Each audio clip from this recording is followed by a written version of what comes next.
Let's talk about the most useful but intimidating tool in the shop, the table saw. And no, it's not out to get you, as long as you treat it with respect. Today, I'm going to show you how to safely use a table saw, some common mistakes to avoid, and a couple tips and tricks to keep all 10 fingers, if you're into that kind of thing, on J-Rod Studio. At its core, the table saw takes a really sharp blade, spins it super duper fast, and allows you to push the wood through. It's great for ripping boards, cross cuts. You can use many sleds and jigs for it, but it's great for accurate and repeatable cuts. But the key word when it comes to the table saw is control. The table saw doesn't move, the wood does. If you ever find yourself making a cut and you feel like you're fighting the saw, stop, something is wrong, the saw will win. Most accidents are gonna happen from rushing or poor setup, not bad luck. If you're ever making a cut on the table saw and something feels wrong or sketchy, it probably is, and you should stop. That's simple. Before we turn the saw on, we need to talk safety gear. First up, eye protection, non-negotiable.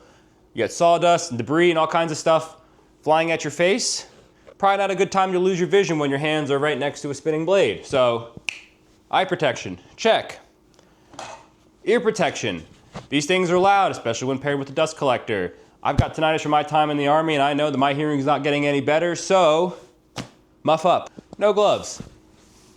Just don't wear them. They can get pulled into the blade, and for many reasons that you can probably figure, not ideal. Definitely not safe. No loose sleeves. Hang like sleeve of wizard. Or hoodie strings. Anything dangling off of your apparel. You don't want anything that could potentially get on the table, get pulled into the blade. You got long sleeves, roll them up, or change outfits to something safe around heavy equipment and machinery, because this is a lot of fun, but not if you don't come home at the end of the day, so be smart. Let's take a moment to get familiar with the basic equipment that's going to come with pretty much every saw, and be sure to stick around to the end where I'll show you what you should upgrade first and what can wait till later. First, you're going to have the blade, typically a general purpose, somewhere between 40 and 50 teeth. You're going to have a riving knife, which is essential in preventing pinching and kickback on the saw. You're going to have some sort of a fence system. In this case, I have a T-fence, but there are others like rack and pinion. You're going to have a push stick. It's probably going to look something along these lines. This is designed to help you finish the cut and push the rest of the way through without having your hands anywhere near the blade. You'll have a blade guard, which does just that. Guards! We're guards! Typically paired with the blade guard is going to be some anti-kickback paws to prevent kickback. You'll see the anti-kickback paws are actually going on, so if I was all of a sudden to have kickback, it would grab the board, keep it safe. You'll have a throat plate, which is going to help support the piece as you're pushing it through the saw, preventing it from tipping, rocking, or falling inside of the saw. On either side of the blade, you're also going to have your miter slots. Now these can be paired with a miter gauge or something like a crosscut sled or other various jigs.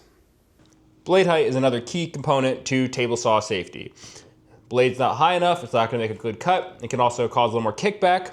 And if the blade is too high, like it is here, that's just a lot of unnecessary meat that can potentially go through this blade. Now a good general rule is you want the gullet at the top of the blade just higher than the board itself.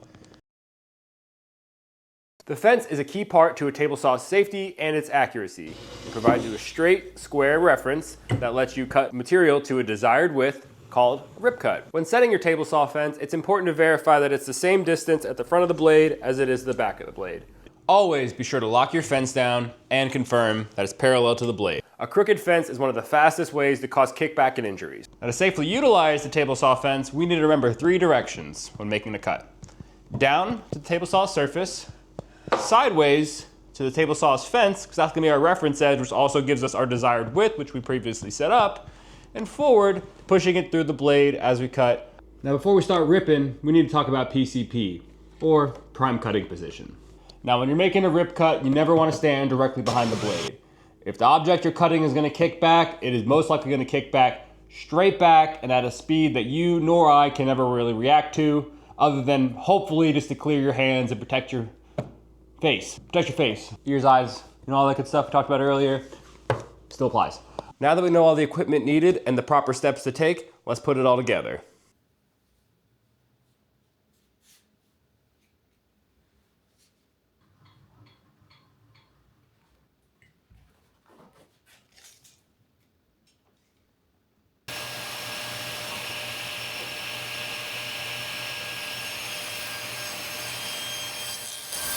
Be sure to go ahead and grab your push stick to finish the cut through. Fingers are not push sticks. Here's a few common mistakes to avoid so you don't get cut down in your prime. Cut me down in my prime. One of the most common mistakes is freehanding a piece of the table saw without the use of a fence or a miter gauge. Super sketchy, don't do it. Number 2, reaching over the blade. Don't. Wait for the blade to stop before reaching for your workpiece. Common mistake number 3, cutting too small of pieces without proper support. Instead, use a crosscut sled. It's never a good idea to use the fence to crosscut a piece that is longer than it is wide. As you push the piece through the cut, it's very easy for it to lose reference with the fence, causing kickback, binding, or just an overall bad time. Instead, what you can opt for is a miter gauge or a crosscut sled. These are going to allow you to use the miter slot, which is parallel to your blade, and allow you to safely remove the material whatever you desired, without having to worry about keeping a square reference edge to the fence, preventing any rocking and binding, because we have positive control here. And the cool part with the miter gauge is it's actually even adjustable, so if you want to start cutting different angles or splays and tapers, things like that, it's a great resource to be able to do so accurately and repeatably. Again, stay tuned to the end of the video where I go over some key things to upgrade on your table saw. While we could easily make an entire video dedicated to just saw blades and the types of cuts that they perform, I'm going to stick to the top 3 most common that you're going to find in a wood shop or need to use on your table saw. The ripping blade, typically between 20 and 30 teeth. These are great for doing long rip cuts on all different kinds of hardwoods and materials, and removing lots of material efficiently without the blade overheating.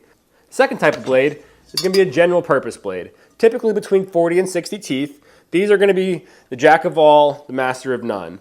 Still have a good sized gullet for clearing material, but these are also going to have an alternate tooth bevel, cutting in both sides, giving you cleaner crosscuts than on a ripping blade, which has a flat tooth grind. The crosscut blade, typically range between 60 and 90 teeth. These are perfect for cutting end grain with minimal tear out. Here's what happens when you cut end grain with a ripping blade compared to a crosscut blade.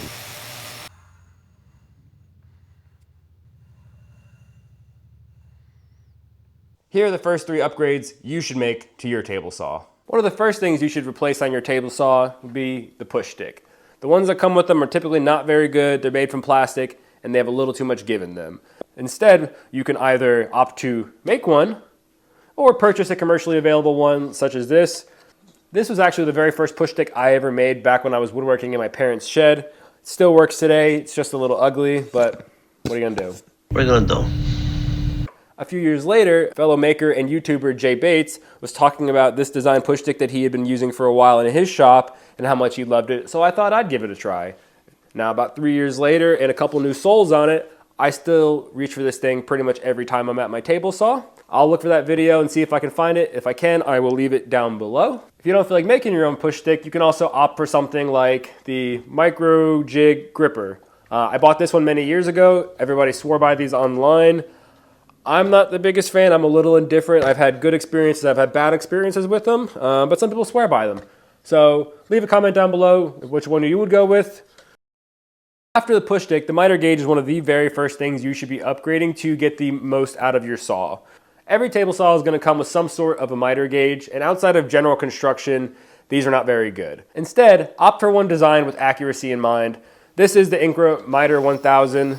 I don't have any affiliation with them. I paid for this with my own money. At the time, this was one of the best options out there at the price point that I was able to afford. And it's great. I have no complaints with it. It does exactly what it needs to do. The fence is adjustable. It's got an extension arm, stop blocks, very accurate, very stable, and it's very easy to find whatever angle I'm after. These days, there's even more options available at a better or similar price point. I'll try to leave a couple of my favorites down below. The blade. While the blade that comes with your saw is usually okay, upgrading your table saw blade is an easy way to significantly improve the quality of your cuts and reduce the overall load on the saw itself. To start, I would recommend picking up a dedicated ripping blade and a cross-cutting blade.